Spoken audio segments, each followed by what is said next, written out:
ఆకాశం ఎందుకో ఏడుస్తుంది. బహుశా కింద భూమి మీదున్న పూరి గుడిసెలో రాలుతున్న కన్నీటి చుక్కలు చూసి తట్టుకోలేకపోయిందేమో. పచ్చని పల్లెటూరు, కానీ ఆ పచ్చదనం ఆ ఇంటి గడప దాటి లోపలికి రాలేకపోయింది. ఆ ఇల్లు గౌరీ ఇల్లు. గౌరీ పేరులోనే ఓ స్వచ్ఛతుంది. కుందనం బొమ్మలాంటి రూపం, కానీ కళ్ళల్లో మాత్రం అంతుపట్టని విషాదం. ఉదయం లేచినప్పటి నుంచి రాత్రి పడుకునే వరకు కాయ కష్టం చేసిన శరీరం ఆమెది. పేదరికం ఆమె అందాన్ని మార్చిపోయేలా చేసిన ఆమెలోని ఆత్మాభిమానం, కుటుంబం పట్ల ఉన్న ప్రేమను మాత్రం చెరిపేయలేకపోయింది. ఆ గుడిసెలో ఓ మూల మంచంపై ప్రాణాలతో పోరాడుతున్నాడు చిన్నయ్య, గౌరి తండ్రి. ఒకప్పుడు ఆ ఊర్లో ఉరిమే ఉత్సాహంతో పనిచేసిన ఆ చేతులు ఇప్పుడు నరాలన్నీ తేలిపోయి వణుకుతూ నిర్జీవంగా పడున్నాయి. క్షయవ్యాధి ఆయన ఊపిరితిత్తులనే కాదు, ఆ కుటుంబ ఆశల్ని కూడా తినేస్తుంది. అమ్మ గౌరీ అంటూ సన్నటి గొంతుతో మూలుగుతున్నాడు చిన్నయ్య. ఆ పిలుపులో ప్రాణం కోసం తపన లేదు, తన కూతురు భవిష్యత్తు ఏమవుతుందో అన్న భయమే ఎక్కువగా ఉంది. గౌరీ పరుగున వచ్చి తండ్రి పక్కన కూర్చుంది. తన పమిట కొంగుతో తండ్రి నుదుటిపై చెమటను తుడిచింది. నాన్న, నేనున్నా నాన్న, ఏమీ కాదు నీకు అంటూ ధైర్యం చెప్పబోయింది. కానీ ఆమె గొంతు వణికింది. కళ్ళల్లో నీళ్లు సుడులు తిరుగుతున్నాయి. నాకు తెలుసమ్మా, నా ప్రయాణం ముగిసిపోతుందని. కానీ నీ పెళ్లి చూడకుండా, నిన్నొక ఇంటిదాన్ని చేయకుండా ఈ పాపిష్టి ప్రాణాలు పోవడానికి కూడా మొండికేస్తున్నాయి తల్లి అంటూ దగ్గుతో రక్తం కక్కాడు చిన్నయ్య. ఏవండి అంటూ వంటగదిలోంచి పరుగున వచ్చింది లక్ష్మి. ఆమె కళ్ళల్లో నీళ్లు ఎండిపోయి చాలా కాలమైంది. భర్త పరిస్థితి చూసి ఆమె గుండె తరుక్కుపోయింది. పక్కనే 10 ఏళ్ల బుజ్జి అక్క గౌరి చీర పట్టుకొని భయంగా చూస్తున్నాడు. ఆ రాత్రి ఆ పూరి గుడిసెలో ఎవరూ నిద్రపోలేదు. చినుకుల చప్పుడు కన్నా చిన్నయ్య దగ్గు చప్పుడే ఎక్కువగా వినిపిస్తోంది. డాక్టర్ చెప్పిన మాటలు గౌరి చెవుల్లో మారమోగుతున్నాయి. లక్షలు ఖర్చవుతుందమ్మా, సిటీకి తీసుకెళ్లి పెద్ద ఆపరేషన్ చేయాలి, లేదంటే ఆయన ప్రాణాలు గాల్లో దీపమే. లక్షలు, 100 రూపాయల నోటు చూడ్డమే గగనమైన ఆ కుటుంబానికి లక్షలంటే ఎక్కడి నుంచి వస్తాయి?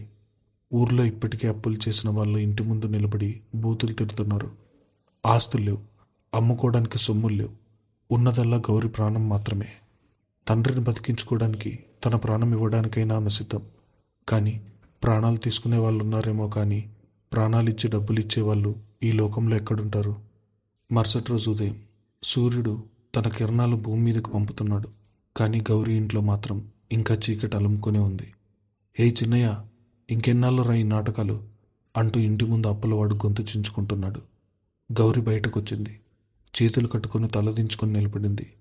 అయ్యా, నాన్నగారి పరిస్థితి బాగోలేదు, దయచేసి అరవకండి, నేను పనిచేసి మీ పైసా తీరుస్తాను అంటూ బతిమలాడింది గౌరీ. నీ పని పాడు ఎవరికి కావాలి? నీ తండ్రి చస్తే నా డబ్బులు ఎవరిస్తారు? ఇల్లు ఖాళీ చేసి ఇవ్వండి, మీ కర్మ మీరు అనుభవిస్తారు అంటూ కర్కశంగా మాట్లాడి వెళ్ళిపోయాడు వడ్డీ వ్యాపారి. గౌరి కన్నీళ్ళు ఆపుకుంటూ లోపలికెళ్ళింది. బుజ్జి భయంతో ఓ మూలను నక్కున్నాడు. లక్ష్మి కొంగును నోట్లో పెట్టుకుని కుమిలి ఏడుస్తుంది. అదే సమయంలో ఊరి పొలిమేరల నుండి ఓ తెల్లటి కారు ఆ గుడిసె వైపు రావడం మొదలైంది. ఆ బురద రోడ్డు మీద ఆ కారు నడపడం చూసి ఊరి వాళ్ళంతా ఆశ్చర్యంగా చూస్తున్నారు. కారు గౌరీ ఇంటి ముందు ఆగింది. కారులోంచి ఓ వ్యక్తి దిగాడు. ఖరీదైన బట్టలు, చేతికి బంగారు వాచి, మెడలో చైను. అతని పేరు సుబ్బారావు. నగరంలో బడాబాబులకు సంబంధాలు కుదిర్చే పెద్ద బ్రోకర్. అతని కళ్ళు గద్దల ఆ గుడిసెను, లోపలున్న పరిస్థితులను క్షణాల్లో అంచనా వేశాయి. లోపలికి అడుగు పెట్టాడు సుబ్బారావు. ఎవరు బాబు మీరు? అడిగింది లక్ష్మి కళ్ళు తుడుచుకుంటూ. సుబ్బారావు నవ్వుతూ, నా పేరు సుబ్బారావు అమ్మా, నగరంలో ఉంటాను, మీకు శుభవార్త తెచ్చానన్నాడు. శుభవార్త? మరణ మృదంగం మోగుతున్న ఆ ఇంట్లోకి శుభవార్త ఏంటి బాబు అంది లక్ష్మి నిరాశగా. అప్పుడే లోపల నుండి గౌరి మంచినీళ్ళు తీసుకుని బయటకు వచ్చింది. ఆమెను చూడగానే సుబ్బారావు కళ్ళల్లో ఒక మెరుపు. అచ్చుగుద్దినట్టు నేను వెతుకుతున్న అమ్మాయి ఈమె అనుకున్నాడు మనసులో. కనకదుర్గ గారు చెప్పిన లక్షణాలన్నీ ఈ అమ్మాయిలో ఉన్నాయి. పేదరికం, అందం, అమాయకత్వం, కుటుంబం కోసం ఏమైనా చేసే తెగింపు, ఇవన్నీ ఉన్న అమ్మాయి కావాలి అని కనకదుర్గ గారు ఖచ్చితంగా చెప్పారు. అమ్మ లక్ష్మి, మీ ఆయన పరిస్థితి నాకు తెలుసు. ఊళ్ళో వాళ్ళు చెప్తే విన్నాను. ఆయనకు ఆపరేషన్ చేయడానికి డబ్బులు లేవు, అవునా అడిగాడు సుబ్బారావు. లక్ష్మి అవునన్నట్టుగా తలూపింది. మరి మీ కష్టాలు తీరిపోయే ఒక మార్గం నేను చెప్తాను, వింటారా అన్నాడు సుబ్బారావు తన చేతిలో ఉన్న బ్రీఫ్ కేస్ను పక్కన పెడుతూ. గౌరి ఆశ్చర్యంగా అతన్ని చూసింది. ఏంటి బాబు అది? పెళ్ళి అన్నాడు సుబ్బారావు. పెళ్ళా? ఎవరికి? అడిగింది లక్ష్మి. మీ అమ్మాయి గౌరికి. నగరంలో కోటీశ్వరుల సంబంధం. ఆ సంబంధం గనుక ఒప్పుకుంటే మీ ఆయన ఆపరేషన్కి అయ్యే లక్షల ఖర్చు వాళ్ళే భరిస్తారు. మీ అప్పులన్నీ వాళ్ళే తీర్చేస్తారు. మీ అమ్మాయి మహారాణిలా బతుకుతుంది. మీ కుటుంబం దరిద్రం శాశ్వతంగా వదిలిపోతుంది అన్నాడు సుబ్బారావు గంభీరంగా. సుబ్బారావు మాటలు ఆ ఇంట్లో పిడుగుల్లా పడ్డాయి. ఒకవైపు ఆశ, మరోవైపు అపనమ్మకం. కోటీశ్వర్లు మా అమ్మాయిని ఎందుకు చేసుకుంటారు బాబు? మాకు కట్నాలు ఇచ్చే స్తోమత లేదు అంది లక్ష్మి. కట్నం వాళ్ళకు అక్కర్లేదు తల్లి. వాళ్ళకు కావాల్సిందో మంచి అమ్మాయి. ఇంటి పట్టు నుండి ఇంటిని దీపపు కలసంలా చూసుకునే పల్లెటూరు పిల్ల కావాలని వాళ్ళ కోరిక. మీ అమ్మాయి ఫోటో ఎవరో చూపిస్తే వాళ్ళకు బాగా నచ్చింది. అందుకే నన్ను పంపించారు. అబద్ధాన్ని అతికినట్టు చెప్పాడు సుబ్బారావు. గౌరి మనసులో అలజడి మొదలైంది. కోటీశ్వరులు కట్నం లేకుండా అప్పులు తీర్చి మరీ తనను పెళ్లి చేసుకోవడం ఏంటి? దీని వెనుక ఏదో మర్మం దాగుంది. ఆ పెళ్లి కొడుకు గురించి చెప్పండి బాబు అడిగింది గౌరి నెమ్మదిగా. సుబ్బారావు కొంచెం తడబడ్డాడు. కనకదుర్గ ఇచ్చిన వార్నింగ్ అతనికి గుర్తుంది. అబ్బాయికి ప్రమాదం జరిగి వీల్ చైర్లో ఉన్నాడన్న విషయం ముందే చెప్పొద్దు. పెళ్లి మండపం మీద లేక వాళ్ళు మన గుప్పిట్లోకి వచ్చాక మెల్లగా చెప్పొచ్చు అని ఆమె ఆజ్ఞ. అబ్బాయి పేరు ఆదిత్యవర్మమ్మ. నగరంలో సగం ఆస్తులు ఆయనవే. వాళ్లకు చాలా పెద్ద వ్యాపారాలున్నాయి. ఆయన పినతల్లి కనకదుర్గ గారు ఈ సంబంధం మాట్లాడుతున్నారు. మీకిష్టమైతే చెప్పండి. రేపే ఆసుపత్రిలో మీ నాన్నను చేర్పించి ఆపరేషన్ చేయిద్దాం. మీ నాన్న బతకాలంటే ఇంతకంటే వేరే దారి లేదు అంటూ సున్నితంగా వాళ్ళ బలహీనత మీద దెబ్బ కొట్టాడు సుబ్బారావు. గౌరి తన తండ్రి వైపు చూసింది. చిన్నయ్య ఊపిరి తీసుకోవడానికి చాలా కష్టపడుతున్నాడు. అతని ఛాతీ ఎగిరిపడుతోంది. డాక్టర్ల మాటలు గుర్తొచ్చాయి. ఆపరేషన్ చేయకపోతే ఏ క్షణమైనా ప్రాణాలు పోవచ్చు. తన కలలు, తన భవిష్యత్తు, తన ఆశలు అన్నీ ఒక త్రాసులో, తన తండ్రి ప్రాణాలు మరో త్రాసులో పెట్టి చూసింది గౌరి. తండ్రి ప్రాణాల ముందు తన భవిష్యత్తు ఎంతో చిన్నదిగా అనిపించింది. పెళ్లి కొడుకు ఎలా ఉన్నా, ఏ లోపం ఉన్నా సరే నాన్న బతికితే చాలు. సరే బాబు, నేను ఈ పెళ్లికి సిద్ధం. కానీ ముందు మా నాన్నకు వైద్యం జరగాలి దృఢమైన స్వరంతో చెప్పింది గౌరి. సుబ్బారావు ముఖంలో విజయ గర్వం. అంతేనమ్మా, నువ్వు చాలా మంచి నిర్ణయం తీసుకున్నావు. రేపే అడ్వాన్స్గా 5 లక్షలు మీ అకౌంట్లో పడతాయి. మీ నాన్నను సిటీకి తీసుకురండి. మిగతా విషయాలు కనకదుర్గ గారు చూసుకుంటారు. సుబ్బారావు వెళ్ళిపోయాడు. కానీ ఆ పూరి గుడిసెలో ఒక మూగ నిశ్శబ్దం అలుముకుంది. బయట వర్షం మరింత జోరుగా కురుస్తోంది. గౌరి గుమ్మం దగ్గర నిలబడి ఆ వర్షం వైపు చూస్తుంది. ఆ వర్షం బిందువుల ఆకులను తాకుతూ చేస్తున్న శబ్దం ఒక విషాద గీతంలా వినిపిస్తున్నాయి. తన జీవితం అనే చిన్న పడవ ఎటు వెళ్తుందో తెలియని ఓ మహాసముద్రంలోకి అడుగు పెట్టబోతుందని ఆమెకు తెలీదు. ఆదిత్యవర్మ, ఆ పేరు ఆమె పెదవులపైకి ఎక్కింది. ఎవరా కోటీశ్వరుడు? నన్నెందుకు ఎంచుకున్నాడు? అతనికి నేను ఏ విధంగా భార్యను కాగలను? ఆ ప్రశ్నలకు కాలమే సమాధానం చెప్పాలి. గుడిసెలో రాత్రి నిశ్శబ్దంగా గడిచిపోతోంది. కానీ గౌరి మనసులో మాత్రం ఓ భయంకరమైన తుఫాన్ చెలరేగుతోంది. నిద్రపట్టని కళ్ళతో ఆరుబయట చల్లటి గాలికి అల్లాడుతున్న ఆముదపు దీపం వైపు చూస్తూ కూర్చుంది గౌరి. ఆ దీపంలాగే తన జీవితం కూడా ఎటువైపు వీచే గాలికి అటువైపు వణికిపోతుంది. పెళ్ళి ఆడపిల్ల జీవితంలో ఓ అందమైన కళ. తనకంటూ ఒక రాజు వస్తాడని, తన పూల పల్లకీలో తీసుకెళ్తాడని ప్రతి పల్లెటూరి పడుచు కలలు కంటుంది. గౌరి కూడా ఎప్పుడో ఒకప్పుడు అలాంటి కలే కంది. తనను అర్థం చేసుకునేవాడు, తన తండ్రిని సొంత తండ్రిలా చూసుకునేవాడు వస్తాడని అనుకుంది. కానీ ఇప్పుడు జరుగుతున్నది వేరు. ఇది పెళ్లి కాదు, ఒక వ్యాపారం. తన తండ్రి ప్రాణాలు కొనుక్కునేందుకు తను కడుతున్న మూల్యం. గౌరీ, మూలుగుతూ పిలిచాడు చిన్నయ్య. ఉలిక్కిపడి లేచింది గౌరీ. పరుగున వెళ్ళి తండ్రి పక్కన కూర్చుంది. నాన్న, నిద్ర పట్టలేదా అడిగింది ఆప్యాయంగా. చిన్నయ్య వణుకుతున్న చేతులతో గౌరీ చేతుల్ని పట్టుకున్నాడు. ఆ చేతులు ఎంత మొరటుగా ఉన్నాయో అతని మనసు అంత మృదువుగా ఉంది. నా తల్లి, నా ప్రాణాల కోసం నీ మెడకు ఉరితాడు వేస్తున్నానమ్మా. ఆ కోటీశ్వరులు నిన్నెందుకు చేసుకుంటున్నారు? అందులో ఎలాంటి మోసం ఉందో తెలియక నిన్న ఆ మంటల్లోకి తోసేస్తున్నానేమో అని నా గుండె కాలిపోతుందమ్మా. వద్దు తల్లి, ఈ పెళ్ళొద్దు. నేను చనిపోయినా పర్లేదు. నా కూతురు జీవితం నాశనం కావడం నేను చూడలేను కన్నీళ్లు ఉబుకుతుండగా అన్నాడు చిన్నయ్య. గౌరీ తన కన్నీళ్లను అతి కష్టం మీద దిగమింగుకుంది. తండ్రి ముందు తన బలహీన పడితే ఆయన గుండె ఆగిపోతుందని ఆమెకు తెలుసు. చిరునవ్వు పెదవులపై మీద బలవంతంగా అద్దుకుంది. అలా అనుకునన్నా, సుబ్బారావు గారు చెప్పారుగా, వాళ్లకు పల్లెటూరు పిల్ల కావాలట. నా అదృష్టం బాగుండి ఆ ఇంటికి కోడలుగా వెళ్తున్నాను. నువ్వు అనవసరంగా భయపడుతున్నావు. ముందు నీ ఆపరేషన్ జరిగి నువ్వు కోలుకోవాలి. నువ్వు లేని ఈ జీవితం నాకొద్దు నాన్న అంటూ తండ్రికి ధైర్యం చెప్పింది. కానీ ఆమె అంతరంగంలో మాత్రం ఏ భరోసా లేదు. కళ్ళు మూసుకుంటే ఒక చీకటి అగాధం తనను మింగేస్తున్నట్టుగా అనిపిస్తోంది. మరుసటి రోజు ఉదయం సుబ్బారావు చెప్పినట్టే గౌరి తల్లి లక్ష్మి బ్యాంకు ఖాతాలో 5 లక్షల రూపాయలు పడ్డాయి. ఆ ఊళ్ళో ఏ బ్యాంకు ఖాతాలోనూ ఒకేసారి అంత డబ్బు పడ్డం అదే తొలిసారి. సుబ్బారావు స్వయంగా ఒక అంబులెన్స్ తీసుకుని పల్లెటూరుకు వచ్చాడు. చిన్నయ్యన అంబులెన్స్లో ఎక్కిస్తుంటే ఊరంతా గుమ్మిగూడారు. నిన్నటి వరకు ఆ కుటుంబానికి అప్పుల పేరుతో బజారుకి ఇడ్చిన నోళ్లన్నీ ఇప్పుడు ఆశ్చర్యంగా ఆ అంబులెన్స్ వైపు చూస్తున్నాయి. అంబులెన్స్ వెళ్ళిపోయిన తర్వాత ఊర్లో బంధువులు, ఇరుగు పొరుగు వాళ్ళు గౌరి ఇంటికి చేరారు. పేదరికం వచ్చినప్పుడు ముఖం చాటేసిన బంధువులు ఇప్పుడు డబ్బు వాసన తగలగానే ఈగల్లా వాలిపోయారు.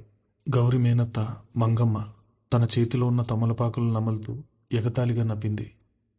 ఏంటి లక్ష్మి, మీ అమ్మాయికి మహారాజా యోగం పట్టిందటగా? సిటీలో కోటీశ్వరుడు ఏరికోరి మీ పిల్లని చేసుకుంటున్నాడటగా అంటూ వ్యంగ్యంగా అడిగింది. లక్ష్మి అమాయకంగా, అవును తిన, దేవుడు కరుణించాడు. వాళ్ళే ముందుకొచ్చి మా ఆయనకు వైద్యం చేయిస్తున్నారు అంది. పక్కనే ఉన్న సుబ్బయ్య అనే మరో బంధువు వంకరగా నవ్వాడు. అవునమ్మా లక్ష్మి, కోటీశ్వర్లకు సిటీలో పిల్ల దొరక్క ఈ దరిద్రపు గుడిసెకెందుకు వస్తారే? లాజిక్ అర్థం కావడం లేదా? అయినా లక్షలు ఖర్చు పెట్టి పెళ్లి చేసుకుంటున్నారంటే ఆ పెళ్లి కొడుకు కన్నో కాలో చెయ్యో పోయి ఉండాలి, లేదా వాడికి ఏదైనా రోగం ఉండాలి. అంతేగాని ఉత్తి పుణ్యానికి ఎవరొచ్చి మీ నెత్తిన పాలు పోస్తారు అన్నాడు.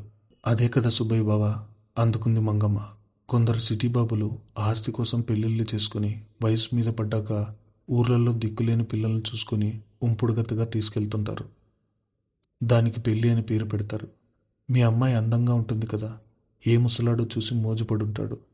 అదీ కాకపోతే ఆ అబ్బాయికి ఇదివరకే పెళ్ళై ఉండి పిల్లలు పుట్టకపోతే ఈ పిల్లని రెండో పెళ్ళికి తీసుకెళ్తున్నారేమో. పాపం, డబ్బు కోసం కూతురుని అమ్మేస్తున్నారు అంటూ ముసిముసిగా నవ్వుకుంటూ విషం చిమ్మింది. ఆ మాటలు లోపల గదిలో సర్దుకుంటున్న గౌరి చెవిలో పడ్డాయి. ఆ మాటల బాణాలు ఆమె గుండెల్లో గుచ్చుకున్నాయి. నిజమే కదా, వాళ్ళ మాటల్లో నిజముందేమో. ఆ అబ్బాయికి ఏమైనా లోపముందా? లేక వయసు మళ్ళినవాడా? లేక తనను కేవలం ఒక ఆట వస్తువుగా తీసుకెళ్తున్నాడా? గౌరి కళ్ళల్లో నీళ్లు సుడులు తిరిగాయి. చేతిలో ఉన్న బట్టల మూటను గట్టిగా పట్టుకుని అలాగే కుప్పగులిపోయింది. నా రాత ఎలా రాసుంటే అలా జరుగుతుంది, కానీ నా నాన్న ప్రాణాలు దక్కితే చాలు అని మనసుకు నచ్చజెప్పుకుంది. బంధువుల హేళనలు, వెక్కిరింతలు మౌనంగా భరిస్తూ తన కన్నీళ్లను తనలోనే దాచుకుంది. హైదరాబాద్ నగరం జూబ్లీ హిల్స్లోని ఒక విశాలమైన బంగ్లా. ఆ బంగ్లా లోపల అలంకరణ చూస్తే కళ్ళు చెదిరిపోతాయి. ఇటాలియన్ మార్బల్ ఫ్లోరింగ్, గోడలకు కోట్ల విలువ చేసే పెయింటింగ్లు. తలదాచుకోవడానికి కాదు, తమ స్థాయిని ప్రదర్శించడానికి కట్టినట్టుగా ఉంది ఆ ఇంద్రభవనం. ఆదిత్యవర్మ ఇల్లు. కానీ ఆ ఇంట్లో ఆదిత్యవర్మ కంటే ఎక్కువగా పెత్తనం చెలాయించేది అతని సవతి పిన్ని కనకదుర్గ. హాల్లో ఖరీదైన సోఫాల్లో కూర్చొని చేతిలో వైన్ గ్లాస్ పట్టుకునుంది కనకదుర్గ. ఆమె కళ్ళల్లో ఒక రకమైన క్రూరత్వం, పెదవుల మీద ఎప్పుడూ ఒక మోసపూరితమైన చిరునవ్వు ఉంటుంది. ఆమె పక్కనే ఉన్నాడు ఆమె భర్త భూపతిరావు. అతను చూడ్డానికి చాలా సామాన్యుడిగా కనిపిస్తాడు, కానీ నక్క కంటే జిత్తుల మారి. సుబ్బారావు అక్కడికొచ్చి చేతులు కట్టుకుని నిలబడ్డాడు. ఏం సుబ్బారావు, పనైందా? అధికార దర్పం కలగోస్తూ అడిగింది కనకదుర్గ. అయిపోయింది మేడం, మీరు అకౌంట్లో డబ్బులు వేయగానే వాళ్ళు పూర్తిగా మన గుప్పెట్లోకి వచ్చేశారు. ఆ అమ్మాయికి తండ్రి ఇప్పుడే సిటీ ఆసుపత్రిలో అడ్మిట్ చేయించాను. రేపు ఉదయమే వాళ్ళు సిటీకి వస్తున్నారు. ఆ అమ్మాయి పెళ్లికి సిద్ధంగా ఉంది వినయంగా చెప్పాడు సుబ్బారావు. భూపతిరావు నవ్వుతూ, గుడ్. కానీ సుబ్బారావు, ఆదిత్యగాడి పరిస్థితి గురించి వాళ్ళకేమైనా చెప్పావా అని అడిగాడు. సుబ్బారావు భయంగా, లేదయ్యా, మీరు చెప్పినట్టే ఏం చెప్పలేదు. అబ్బాయి చాలా అందంగా ఉంటాడు, పెద్ద వ్యాపారవేత్త అని మాత్రమే చెప్పాను. పెళ్లి మండపం మీదో లేక పెళ్ళయ్యాకో వాళ్ళకి నిజం తెలిసినా వాళ్ళేమీ చేయలేరు కదా, వాళ్ళకంత సీన్ లేదన్నాడు. కనకదుర్గ వైన్ గ్లాస్ని టేబుల్ మీద పెట్టి గర్వంగా నవ్వింది. ఎక్సలెంట్. ఈ పెళ్లి ముహూర్తం వచ్చే వారంకి ఖరారు చేయండి. ఎవరికీ అనుమానం రాకూడదు. ఆదిత్యగాడికి ఈ పెళ్లి ఇష్టం లేదు, కానీ నా బలవంతం మీద ఒప్పుకున్నాడు. వాడికో దిక్కులేని పిల్లను కట్టబెడితే మా నాటాలు సాగుతాయి. కనకదుర్గ లేచి నిలబడి కిటికీలోంచి ఆ విశాలమైన ఆస్తిని చూస్తూ మాట్లాడడం మొదలుపెట్టింది. భూపతి, ఆదిత్యగాడికి ఆ యాక్సిడెంట్ జరిగినప్పటి నుంచి వాడు వీల్చైర్కి పరిమితమయ్యాడు. వాడి ఆస్తులన్నీ ప్రస్తుతం మన చేతిలోనే ఉన్నాయి. ఒకవేళ వాడికి ఏ సిటీకి చెందిన పెద్ద ఇంటి అమ్మాయితోనో, చదువుకున్న తెలివైన అమ్మాయితోనో తెచ్చి పెళ్లి చేస్తే రేపొద్దున ఆమె వాడి తరపున నిలబడి మనల్ని ఆస్తి లెక్కలు అడుగుతుంది. వాడిని డాక్టర్ల దగ్గరకు తిప్పి వాడికి నయం చేయడానికి ప్రయత్నిస్తుంది. అప్పుడు మన పెత్తనం పోతుంది. భూపతిరావు వంతపాడుతూ, అందుకే కదా ఈ పల్లెటూరు పిల్లను వెతికి పట్టుకున్నాం. ఈ గౌరీ అనే అమ్మాయికి ఇక్కడ ఏమీ తెలీదు. ఆమెకు మనల్ని ఎదిరించి మాట్లాడే ధైర్యం ఉండదు. తన తండ్రి ప్రాణాలు మన దయ మీద ఆధారపడి ఉన్నాయి కాబట్టి మనం ఎలా చెప్తే అలా ఆడుద్ది. ఆదిత్యగాడికి ఒక నర్సులాగా సేవలు చేసుకుంటూ ఆ గదికే పరిమితమవుతుంది. వాడు ఎప్పటికీ ఆ వీల్చైర్ నుండి లేవడు. ఈ ఆస్తి మన చేతుల్లోంచి జారిపోదు అన్నాడు కుటిలంగా నవ్వుతూ. అది మన ప్లాన్. ఆదిత్యగాడికి కూడా ఈ పిల్ల పేదరికం గురించి మాత్రమే చెప్పాను. వాడికి మన కుట్ర తెలీదు. ఈ పెళ్లి ముగిస్తే మనకి తిరుగులేదు. సుబ్బారావు, ఈ పెళ్లి గురించి బయట వాళ్ళెవరికి పెద్దగా తెలియకూడదు. చాలా సింపుల్గా ఒక గుడిలో కానిచ్చేయండి. ముహూర్తం దగ్గర పడింది. ఏర్పాట్లు చూసుకో అని ఆజ్ఞాపించింది కనకదుర్గ. ఆ చీకటి కుట్రల వల్ల గౌరీ చుట్టూ బిగుసుకుంటోంది. తన కోసం ఓ భయంకరమైన జైలు లాంటి జీవితం ఎదురు చూస్తోందని ఆ పల్లెటూరు పిల్లకు తెలీదు. గౌరీ, ఊర్లో పెళ్లి పనులు హడావిడిగా మొదలయ్యాయి. సాధారణంగా అయితే ఊళ్ళో పెళ్ళంటే అదో పెద్ద జాతర. కానీ ఇక్కడ వాతావరణం విచిత్రంగా ఉంది. పెళ్ళికొడుకు తరపు వాళ్ళు ఎవరూ రాలేదు. కేవలం సుబ్బారావు, అతని మనుషులు మాత్రమే వచ్చి పసుపు దంచడం, బట్టలు తీసుకురావడం లాంటివి చేస్తున్నారు. గౌరిని కూర్చోబెట్టి పసుపు రాస్తున్నారు ముత్తైదువులు. ముఖాన్ని పసుపు రాస్తుంటే ఆ పసుపు వర్ణంలో గౌరి ముఖం చందమామలా వెలిగిపోతుంది. కానీ ఆ అందాన్ని ఆస్వాదించే మనసు ఆమెకు లేదు. కళ్ళు మూసుకుంటే ఆసుపత్రిలో మృత్యువుతో పోరాడుతున్న తండ్రి ముఖం కనిపిస్తోంది. ఆమె చేతులకు పెడుతున్న గోరింటాకు ఎర్రగా పండింది. కానీ ఆ రంగు ఆమె గుండెలో కారుతున్న రక్తంలా అనిపిస్తుంది. అదే సమయంలో బుజ్జి పరిగెత్తుకుంటూ వచ్చి, అక్క అక్క, బావుగారి ఫోటో వచ్చింది చూడు, సుబ్బారావు గారు తెచ్చారు అంటూ ఒక కవర్ ఆమె చేతిలో పెట్టాడు. గౌరి గుండె ఒక్కసారి వేగంగా కొట్టుకుంది. తనను పెళ్లి చేసుకోబోయేవాడు ఎలా ఉంటాడో చూడాలని ఓ చిన్న కుతూహలం, భయం ఆమెలో కలిగింది. వణుకుతున్న చేతులతో ఆ కవర్ను తెరిచింది. అందులో ఒక ఫోటో ఉంది. ఆదిత్యవర్మ. ఫోటో చూడగానే గౌరి కళ్ళు ఆశ్చర్యంతో విప్పారాయి. అతని కళ్ళల్లో ఏదో తెలియని ఆకర్షణ, ఒక మహారాజుకుండే రాజసం అతని ముఖంలో ఉన్నాయి. సింహం లాంటి రూపం, ఎంతో హుందాగా సూట్ వేసుకొని కారు కానుకొని నిలబడున్నాడు ఆ ఫోటోలో. గౌరి మనసులో తెలియని ఒక చిన్న ఆశ మొదలైంది. బంధువులు అన్నట్టు అతనికి ముసలితనం లేదు. అంగవైకల్యం అన్నట్టు ఆ ఫోటోలో ఎక్కడా కనిపించడం లేదు. ఎంతో అందంగా ఉన్న ఈ బాబు తనని ఎందుకు ఇష్టపడ్డాడు అన్న ప్రశ్న మళ్ళీ ఆమె మదిలో మిదిలింది. ఏంటే గౌరీ, పెళ్ళికొడుకు ఫోటో చూసి మురిసిపోతున్నావా అంటూ మంగమ్మ అక్కడికి వచ్చింది. ఆమె చేతిలోంచి ఫోటో లాక్కొని చూసింది. ఫోటో చూడగానే మంగమ్మ కళ్ళు తేలేసింది. ఏంటే, నిజంగా ఇతనే నా పెళ్ళికొడుకు? సినిమా హీరోలా ఉన్నాడు. నీ అదృష్టం పండిందే. ఇంత అందగాడు, ఇంత ఆస్తిపరుడు నిన్నెందుకు చేసుకుంటున్నాడో నాకైతే ఏమీ అర్థం కావడం లేదు. ఏదేమైనా లోపలేదో పెద్ద మతలబే ఉంది. చూసుకో, ఆ ఫోటోలో ఆయన నవ్వుతున్నాడు, కానీ కళ్ళల్లో ఏదో క్రూరత్వం కనిపిస్తోంది. నీకు రోజు తన్నులు తప్పవేమో అంటూ పీటల మీద ఉన్న పిల్లను భయపెట్టి వెళ్ళిపోయింది. గౌరి మళ్ళీ ఆ ఫోటోను తీసుకుని తన గుండెల మీద పెట్టుకుంది. నువ్వు ఎలా ఉన్నా, ఏ ఉద్దేశంతో నన్ను చేసుకుంటున్నా, నేను నీకు భార్యగా పూర్తి న్యాయం చేస్తాను. నా నాన్నకు ప్రాణభిక్ష పెట్టిన దేవుడివి నువ్వు అని మనసులోనే అనుకుంది గౌరి. ఆమె అమాయకత్వానికి, త్యాగానికి ఆకాశం కూడా మూగబోయింది. 3 రోజుల తర్వాత గౌరి పల్లెటూరు వీడ్కోలు పలికే సమయం వచ్చింది. ఆమెను తీసుకెళ్లడానికి సుబ్బారావు పెద్ద కారు తీసుకుని వచ్చాడు. ఊళ్ళో వాళ్ళందరూ ఆ కారు చూసి ఆశ్చర్యపోయారు. గౌరి ఇల్లంతా ఒక్కసారి కలే చూసింది. ఆ పూరి గుడిసెలోనే ఆమె బాల్యం, యవ్వనం అన్నీ గడిచాయి. ఆ మట్టి గోడలు, ఆ ఆవు పేడతో అలికిన వాకిలి, ఆ తులసికోట అన్నీ ఆమెకు ప్రాణ సమానమే. ఇప్పుడు వాటన్నిటినీ వదిలిపెట్టి ఎక్కడికో, ఎవరో తెలియని వ్యక్తుల మధ్యకు వెళ్ళాలి. తల్లి లక్ష్మి ఏడుస్తూ గౌరిని హత్తుకుంది. నీ జీవితం ఏమైపోతుందో అని భయంగా ఉంది తల్లి. అక్కడ నిన్ను ఎవరైనా ఏమైనా అంటే అడిగే దిక్కే లేదు మనకి అంటూ బోరున విలిపించింది. ఏడవకమ్మా, నాకేమీ కాదు. నువ్వు నాన్న దగ్గరే ఉండి ఆయనకు ధైర్యం చెప్పు. నా గురించి మీరు బెంగ పెట్టుకోకండి అంటూ తల్లి కన్నీళ్లు తుడిచింది. బుజ్జిని దగ్గరకు తీసుకుని నుదుటిపై ముద్దు పెట్టింది. అమ్మా నాన్నలు జాగ్రత్తగా చూసుకోనన్నా, బాగా చదువుకోవాలి అని చెప్పి తన కన్నీళ్లను ఆపుకుంటూ ముందుకు కదిలింది. కారులో కూర్చుంది గౌరీ.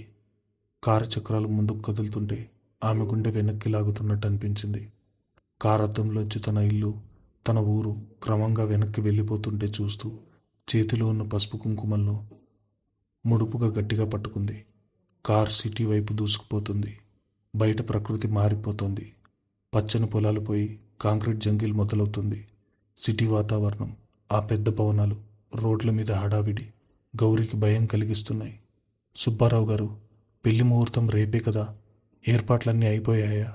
భయంగా అడిగింది గౌరీ. అన్నీ అయిపోయాయమ్మా. కనకదుర్గ గారు అన్నీ దగ్గరుండి చూసుకుంటున్నారు.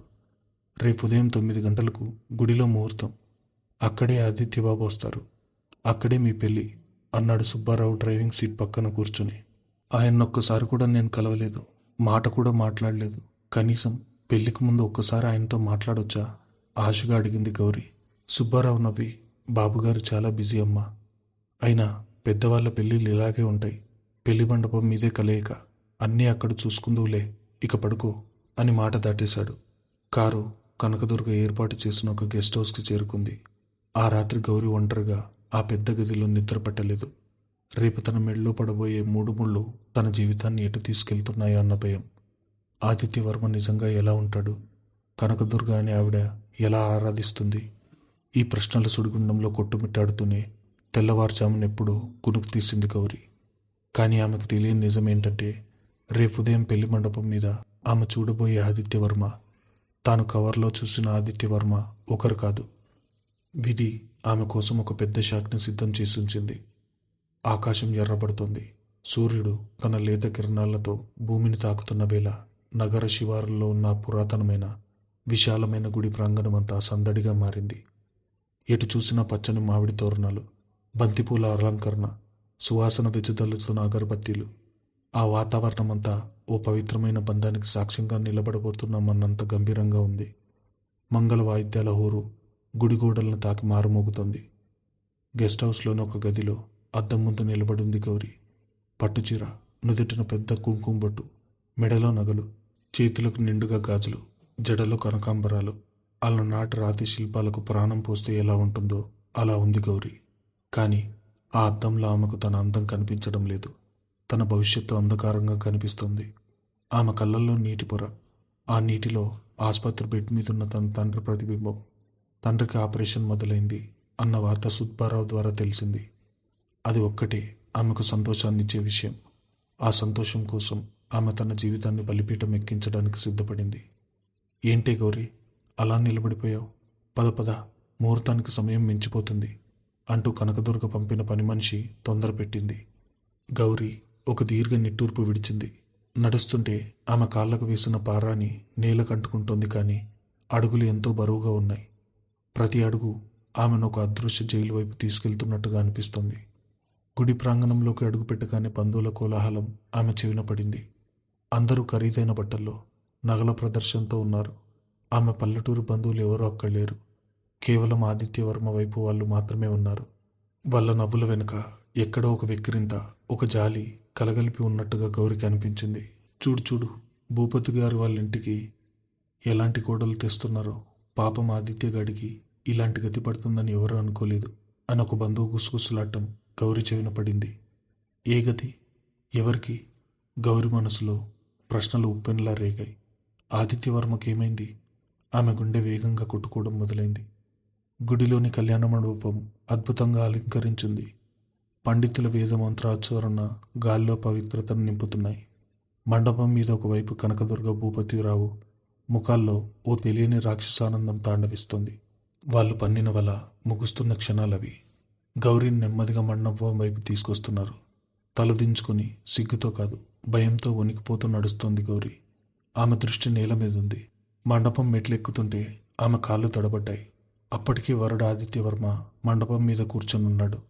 అతని చుట్టూ పూలదండలు, బంధువులు గుమ్ముగూడి ఉండటం వల్ల అతడు ఎలా ఉన్నాడో స్పష్టంగా కనిపించడం లేదు.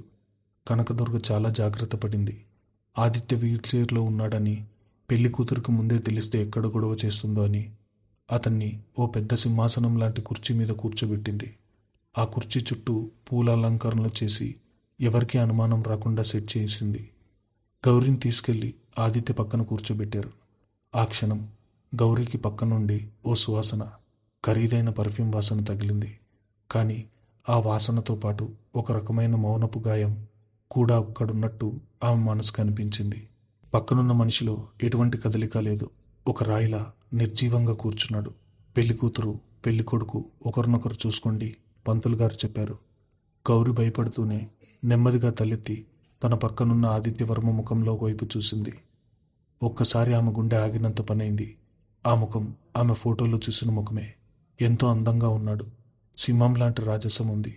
కానీ ఆ కళ్ళల్లో జీవం లేదు. ఎవరి మీదో భయంకరమైన కోపం, తన అసహాయత పట్ల తీవ్రమైన అసహ్యం కలగలిసి ఒక అగ్నిపర్వతంలా రగులుతున్నాయి ఆ కళ్ళు. అతను గౌరి వైపు చూసి చూపుల్లో ప్రేమ లేదు. కనీసం ఓ మనిషిగా గుర్తింపు కూడా లేదు. ఎవరో గుర్తు తెలియని శత్రువును చూస్తున్నట్టుగా ఉంది ఆ చూపు. గౌరి భయంతో తలదించుకుంది. దేవుడా, ఎందుకీ మనిషి కళ్ళలా ఉన్నాయి? ఆయన ఇలా బిగుసుకుపోయి ఎందుకు కూర్చున్నాడో ఆమెకేమీ అర్థం కావడం లేదు. సమయం గడిచిపోతుంది. జీలకర్ర బెల్లం పెట్టే సమయం వచ్చింది. గౌరి చేతుల్లో జీలకర్ర బెల్లం ముద్దను ఉంచారు పంతులు గారు. పెళ్ళికొడుకు గారు, అమ్మాయి తల మీద జీలకర్ర బెల్లం పెట్టండి అన్నారు పంతులు. కానీ ఆదిత్య చేతులు పైకి లేపలేదు. అతను కదలడానికి తీవ్రంగా ప్రయత్నిస్తున్నాడు. అతని ముఖంలో నరాలు ఉబ్బుతున్నాయి. కళ్ళల్లో నీళ్లు తిరుగుతున్నాయి. కానీ అతని చేతులు సహకరించడం లేదు. అతను తన చేతితో కనీసం ఒక అంగళం కూడా పైకి లేపలేకపోతున్నాడు. గౌరి కంగారుగా చూసింది. ఏం జరుగుతుందో అర్థం కాక బంధువులు కూడా ఒకరి ముఖాలొకరు చూసుకుంటున్నారు. వెంటనే కనకదుర్గ ముందుకొచ్చి నవ్వుతూ కవర్ చేస్తూ, అబ్బాయికి కొంచెం కండరాలు నొప్పులుగా ఉన్నాయండి, అందుకే చేయి లేపలేకపోతున్నాడు అంటూ తనే ఆదిత్య చేతిని పట్టుకుని బలవంతంగా పైకి లేపి గౌరి తల మీద జీలకర్ర బెల్లం పెట్టింది. గౌరికంతా అయోమయంగా ఉంది. అతని చేతులు ఎందుకు కదలడం లేదు? ఆ నొప్పులేంటి? ఎవరికి వాళ్ళు ఏదో మాట్లాడుకుంటున్నారు. చివరి ఘట్టం రానే వచ్చింది. మంగళసూత్రం, బంగారు పసుపు తాడుకున్న 3 ముళ్ళు, ఆడపిల్ల జీవితానికి శ్రీరామ రక్ష. ఆ తాడును తీసుకొచ్చి ఆదిత్య చేతిలో పెట్టారు పంతులు గారు. మంగళ వాయిద్యాలు, సన్నాయి మేళాలు తారాస్థాయికి చేరుకున్నాయి. గట్టిమేళం, పంతులు గారి అరుపులు హోరెత్తుతున్నాయి. కనకదుర్గ మళ్ళీ ఆదిత్య చేతులను బలవంతంగా పట్టుకుని గౌరి మెడ చుట్టూ ఆ తాడును తీసుకొచ్చింది. ఆదిత్య చేతులు గౌరి మెడను తాకాయి. ఆ స్పర్శలో ఎంతో చల్లగా, ప్రాణం లేని శవం స్పర్శలా ఉంది. గౌరి కళ్ళు మూసుకుంది. కళ్ళల్లోంచి 2 కన్నీటి చుక్కలు రాలి ఆ పసుపు తాడు మీద పడ్డాయి. 1 ముడి, 2 ముళ్ళు, 3 ముళ్ళు పడ్డాయి. గౌరి జీవితం ఆదిత్యవర్మతో శాశ్వతంగా ముడిపడిపోయింది. ఆమె ఒక కోటీశ్వరుడికి భార్య అయింది. తన తండ్రి ఆపరేషన్కు అడ్డంకులు తొలగిపోయాయి. అంతా సాఫీగా జరుగుతోందని ఆమె ఊపిరి పీల్చుకునే లోపే విధి తన అసలు రూపాన్ని చూపించింది. పెళ్లి తంతు ముగిసింది. పెళ్లివారిద్దరూ లేచి నిలబడి అరుంధతి నక్షత్రాన్ని చూడాలి అని చెప్పారు పంతులు గారు. గౌరి లేచి నిలబడింది. కానీ ఆదిత్య అలాగే కూర్చొనున్నాడు. లేవండి బాబుగారు అన్నాడు పంతులు గారు. ఆదిత్య ముఖంలో అవమానం, కోపం కట్టలు తెంచుకున్నాయి. అతను కదలలేకపోతున్నాడు. అప్పుడు భూపతిరావు, సుబ్బారావు ముందుకొచ్చారు. ఆదిత్య కూర్చున్న కుర్చీ చుట్టూ ఉన్న పూలమాల దండలను పక్కకు లాగారు. ఆ పూల వెనుక దాగున్న నిజం ఒక్కసారిగా బయటపడింది. అది మామూలు కుర్చీ కాదు, అదొక అత్యాధునిక వీల్చైర్. సుబ్బారావు ఆ వీల్చైర్ లాక్ తీసి ఆదిత్యని నెమ్మదిగా వెనక్కి లాగాడు. అప్పటి వరకు ఆదిత్య కాళ్ళ మీద ఉన్న పట్టు వస్త్రాన్ని పక్కకు తీశారు. ఆదిత్య 2 కాళ్ళు పూర్తిగా చచ్చుబడిపోయి ప్రాణం లేనివిగా లావుపాటి బెలూన్లలా ఆ వీల్చైర్కి కట్టెవేయబడున్నాయి. అతడికి నడుం కింద భాగమంతా పక్షవాతం వచ్చినట్టుగా నిర్జీవంగా ఉంది. అతను తన సొంతంగా కనీసం నిలబడలేదు. కనీసం తన చేతులను కూడా సరిగ్గా కదపలేదు. ఆ దృశ్యం చూసి గౌరి గుండె ఒక్కసారిగా ఆగిపోయినంత పనైంది. ఆమె శ్వాస ఆగిపోయింది. కళ్ళు పెద్దవి చేసి అపనమ్మకంగా ఆ వీల్చైర్లో ఉన్న ఆదిత్య వైపు చూస్తోంది. బంధువులు హేళన మాటలు, మంకమ్మత్త వెక్కిరింతలు, ఫోటో వెనుక దాగున్న మోసం అన్నీ ఒక్కసారిగా ఆమె కళ్ళ ముందు సినిమా రీల్లా తిరిగాయి. ఆదిత్యవర్మ నగరంలో కోటీశ్వరుడు, కానీ తన పనులు తాను చేసుకోలేని ఒక వికలాంగుడు. తనకు ఒక భార్యగా కాకుండా కేవలం ఆదిత్యకు సేవలు చేసే ఒక నర్సులాగా, ఒక పని మనిషిలాగా తనను కొనుక్కున్నారు. ఈ కనకదుర్గ సుబ్బారావు అందరూ కలిసి నా తండ్రి ప్రాణాలను అడ్డు పెట్టుకుని ఇంత పెద్ద మోసం చేశారా? గౌరి కాళ్ళు వణికాయి. భూమి బద్దలై తాను అందులో కూరుకుపోతే బాగుండనిపించింది. వీల్ చైర్లో ఉన్న ఆదిత్య తల తిప్పి గౌరి వైపు చూశాడు. ఆ చూపులో జాలి లేదు. నువ్వు కూడా నా ఆస్తి కోసం అమ్ముడుపోయిన ఒక ఆడదానివి అన్నంత అసహ్యం ఉంది. గుడి గంటలు భీకరంగా మోగుతున్నాయి. మంగళ వాయిద్యాల శబ్దం గౌరికి మరణ మృదంగంలా వినిపిస్తోంది. తన చేతికున్న గోరింటాకు రంగు, తన మెడలో పడ్డ మంగళసూత్రం, తనను మోసం చేసిన ఈ సమాజం అన్నీ కలిసి ఆమెను బలి తీసుకున్నాయి. ఇప్పుడు ఆమె ఏం చేయాలి? గొంతెత్తి మోసమని అరవాలా? తన తండ్రి ప్రాణాల కోసం ప్రాణం లేని ఈ శిలకు భార్యగా బానిసగా బతికేయాలా? వీల్ చైర్ చక్రాలు కదులుతున్న శబ్దం ఆమె గుండెల్ని కోసేస్తోంది. ముందస్తుగా ఊహించని ఈ భయంకరమైన సత్యం ముందు గౌరీ నిశ్చేష్టురాలై నిలబడింది. మరి తర్వాత ఏం జరగబోతుందో తెలియాలంటే నెక్స్ట్ పార్ట్ కోసం వెయిట్ చేయండి. అంతవరకు ఈ ఛానల్ని సబ్స్క్రైబ్ చేసుకోండి.